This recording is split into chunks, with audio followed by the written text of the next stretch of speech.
the whole of that disappeared. Right. Like, I mean, 3 years later, 4 years later, you see, the thing that completely destroys Bedu life, the structure of Bedu life, everything that I found there, is the moment you introduce mechanized transport. Right. And then you see, you just go off. And Bin Kabina still has his camels, he still has his tents, he still goes off into the desert. But it's no longer the same. I mean, he's 200 miles from Mukshim, they're running a bit short of water. He said to his brother, look, take the Land Rover, fill up go down to Mukshim, fill up the jerry cans. Right. I mean, you don't get that desperate sort of watching the water drip out of your skins and things like Right. that. But I say, like a sort of bleeding wound. Right. Is he? How old is he now, Bin Kabina? Well, he must be. 55? Oh no, he's more than that. Yes, he's 60 actually. 60. Do you stay in touch with them at all? Yes. Incredible. Still in touch with them? And the one I've got in touch with is Idris from the Sudan.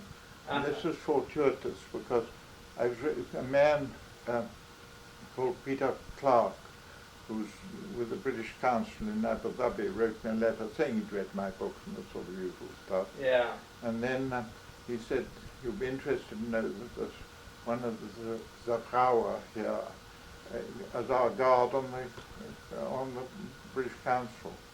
And so I wrote back and said, you know, do find out from him if he knows Idris. Idris.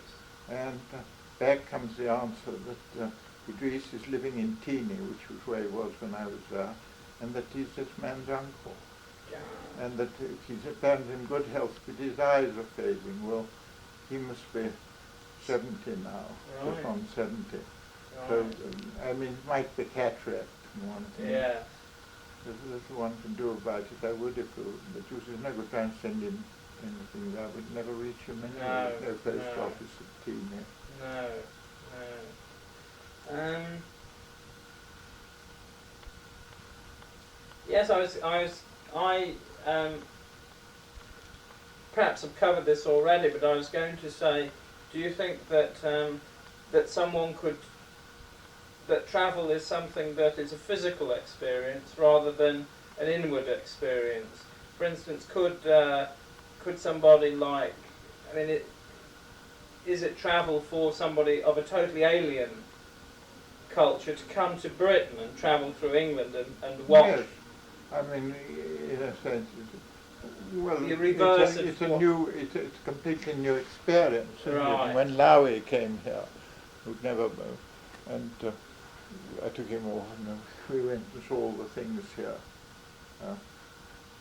Yes, I mean, but you've simply got to define what you mean by travel. I mean, what I'm getting at is that you mustn't, or I won't, or I do, I mean, I'm getting slightly muddled now. But anyway, if you're talking about travel properly, yeah. I'm thinking in terms of travel of when one did it on foot from right. the local port. What do you consider as authentic? Authentic travel. Yeah. And the thing that, you see, when I first went to with my mother, because I used to take her away each year for a month or so to give Molly empty to break. Yeah. And we went off to Morocco 2 or 3 times. And then this was the first time I went there. I forget the date anyway. At that time there was no aeroplanes going, and you crossed the channel, then you went across France, then you got on the boat which took you to Tangier, then you spent a day in Tangier, and you were right there on the road. When you finally got to Marrakesh, it was a sense of achievement. We've got there. Right. And now you get in the plane in the morning and have breakfast in Marrakesh. Yes, yeah. And this again is true of Rudolph, you see. Lake Rudolph. I mean, when I did it, I mean, but at least I was with, what's it,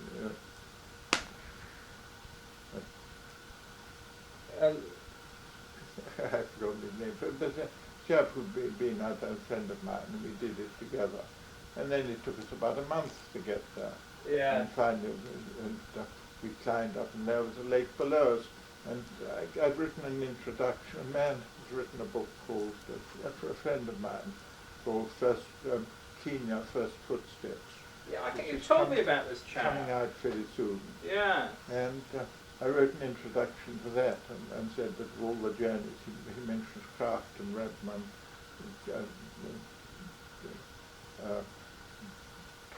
what's his name? Hey, the one who was in through Marseille land, but Not sure. hey, Doesn't no, but I mean, I mean, he did that journey when he was about the same age I was in the botanical country. Therefore, the sort of sense of affinity with it. Yeah. Because of the fact we'd both been very young, and they were both dangerous journeys.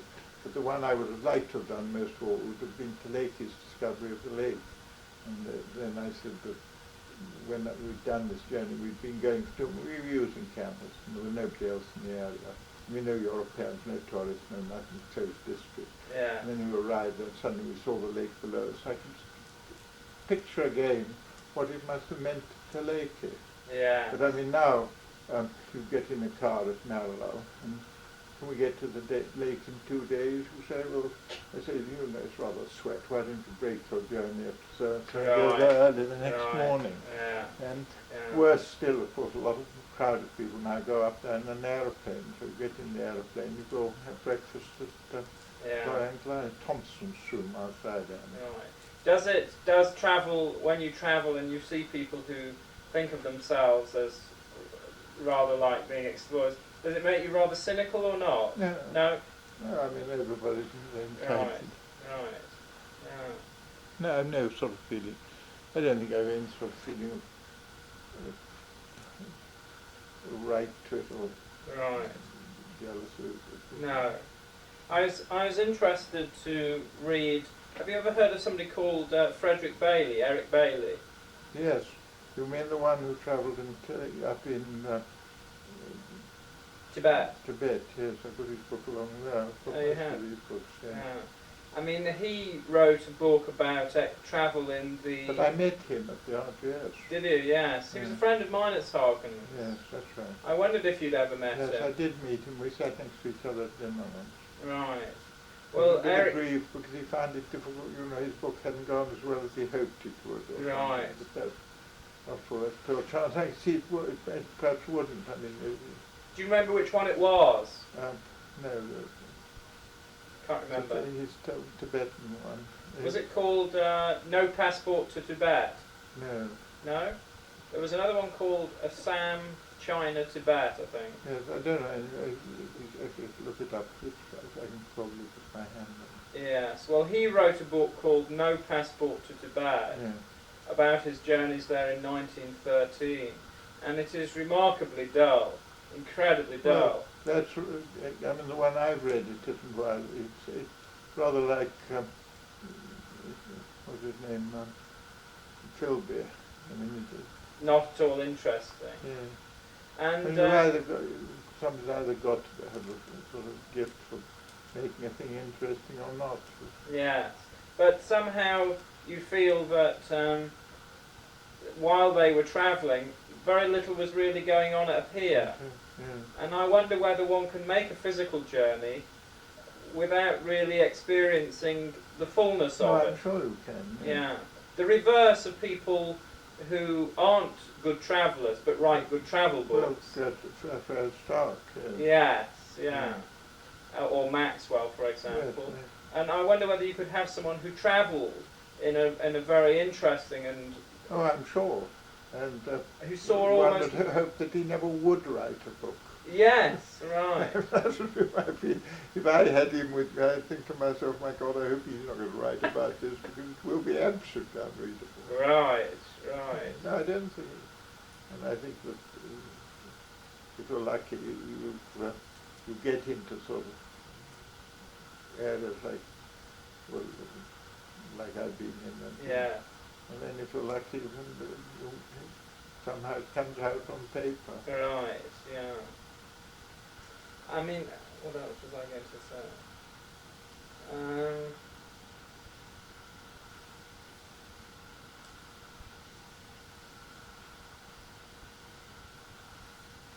Yes, I was going to ask you, have you ever, do you feel a greater sense of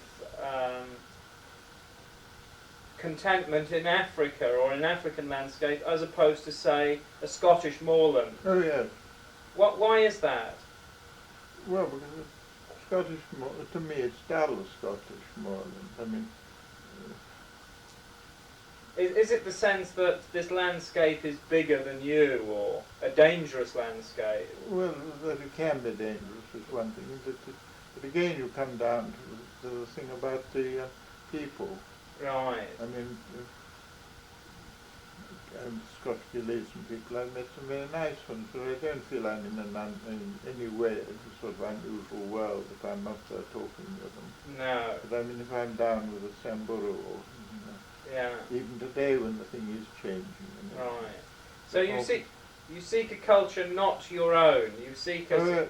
Yes, I mean, and somewhere I put in, I think in this book that when I went to, the thing that took me to Istanbul was my memories of India as a small boy, and full of carts and the smell of spices and muezzin calling in the early morning. I was looking for something like that, and that England itself and what I'd seen of Europe left me completely cold. I mean, and it does now. I mean, if I'm in Marilal and there's nothing else to do, and I mean, I motor up in, or when Sitton goes down to the town and I sit in the car, and then I watch the crowd go past, and it amuses me because and I'm interested by them, and so a lot of them are colourful still, and they know me and everything. But I'd get no pleasure by going and sitting in Basingstoke, in the sort of marketplace in Basingstoke and what, or anywhere, Knighton or Basingstoke or anywhere. Again, the sort of the architecture, I'm not saying if you take something like Westminster Abbey and everything, it isn't a tremendous impression, but it's set in this sort of, to me, unexciting surroundings. Right. I mean, the interesting thing is that you have remained so essentially English in many ways, and yet you never judge your writing. You never judge the people by English standards, and you wish to measure yourself. And then you see, I've certainly not judging people by English standards. When I met that young Danica who just killed 4 people and was wearing the feather, you must remember that, he was wearing the feather in his hair, and he'd just come back. And he came up, I thought he was a delightful lad, and I said he looked like a rather ingenuous but extremely nice young Etonian who'd just gone his colours for cricket. Right. Did you remember that? Yes, I do remember. Well, I mean, that's the point. I mean, and when I was in Nairobi and I had to give a talk to the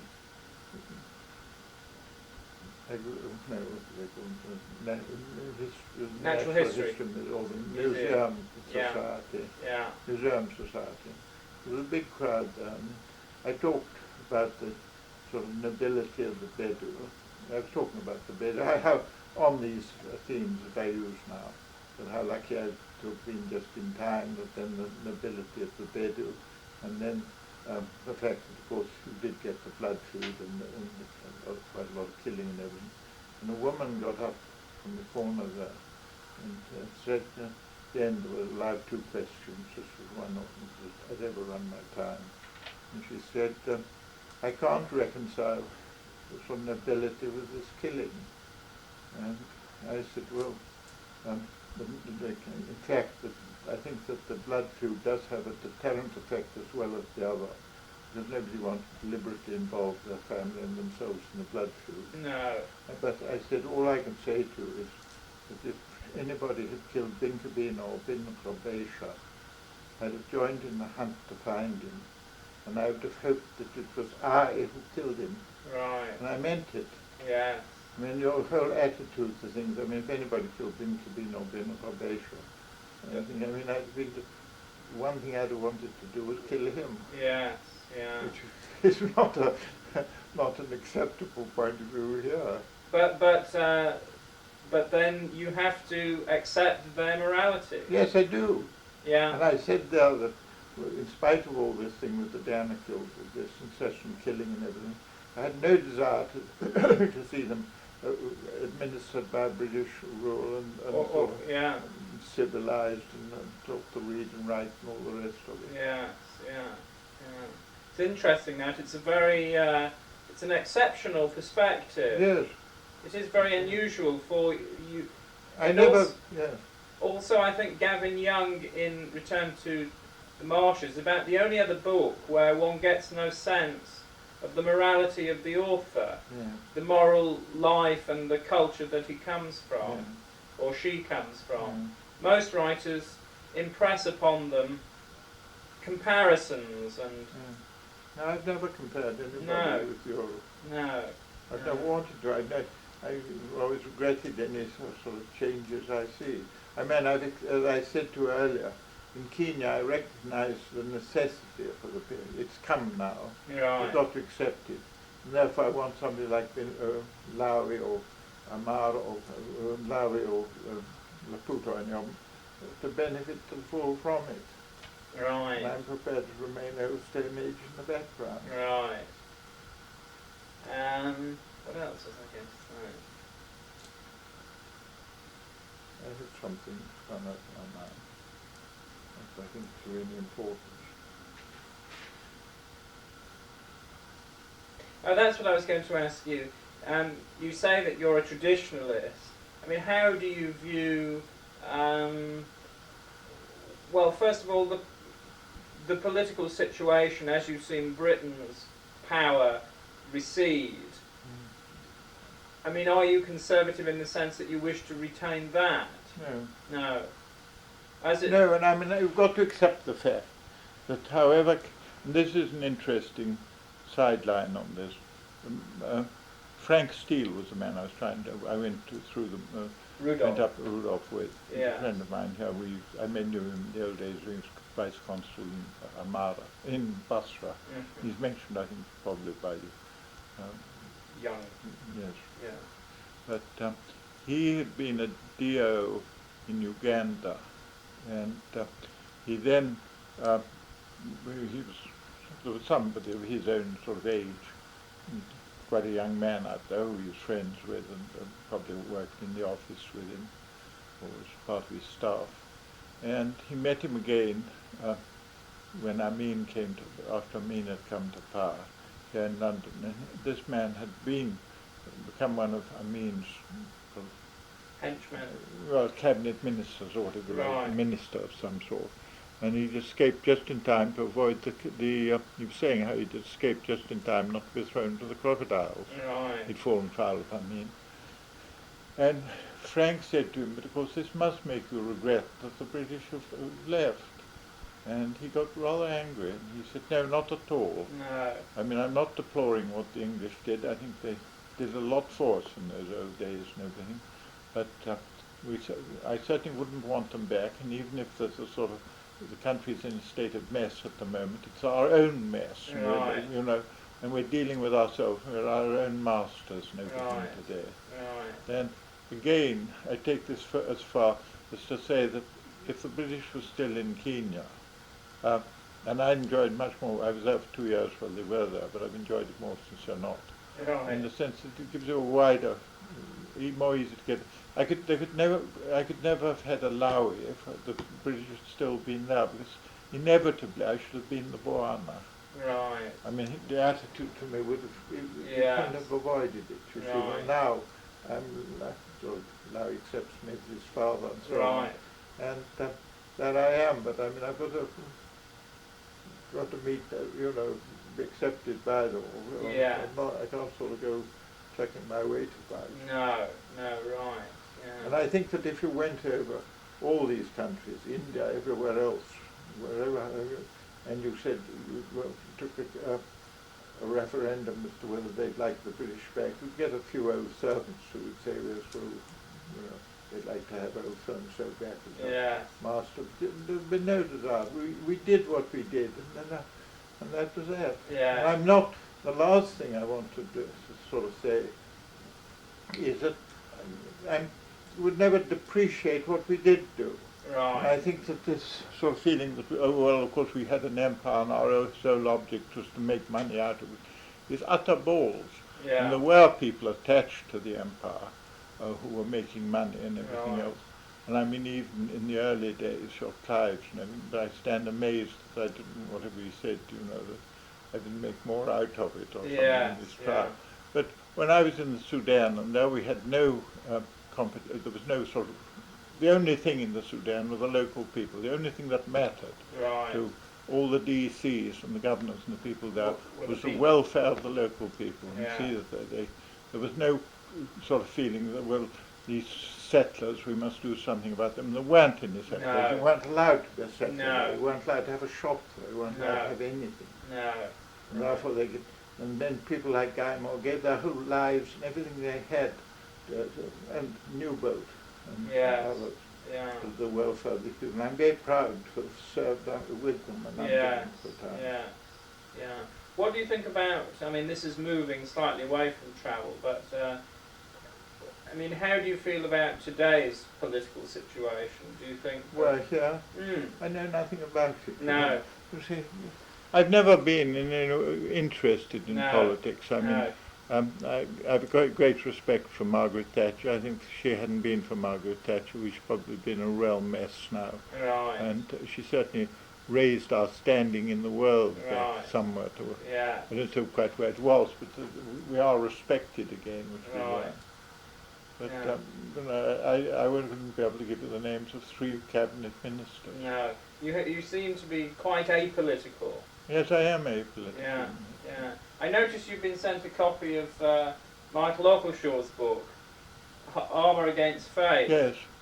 There's quite a lot about Meinerzhagen in there. Yes, there is, and he's got a tremendous admiration for Meinerzhagen. Yes. Yeah. Uh, I take a more sceptical view of... yes, so do I, in a sense.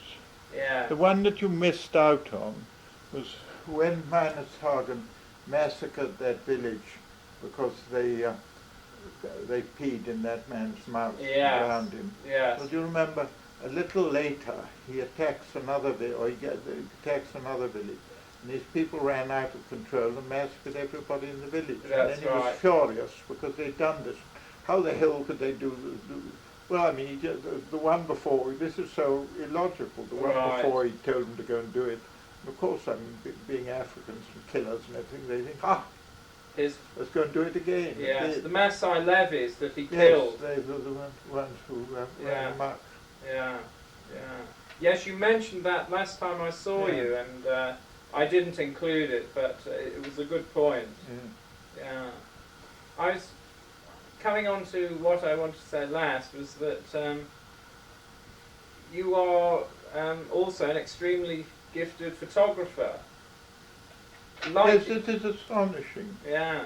And well, I think that you see, I know nothing about photography. No. And by that I mean the technical side of photography. Right. And if I was left here from first-class film told I got to develop I simply wouldn't know what to do with it. No. And I've learnt, and with a thing like, and I never want to use a camera which does it all for me. I think that would spoil all the fun of doing it. So you But like I know manual. enough about it to feel, well, I'm going to go for the light or the shade and that sort of thing.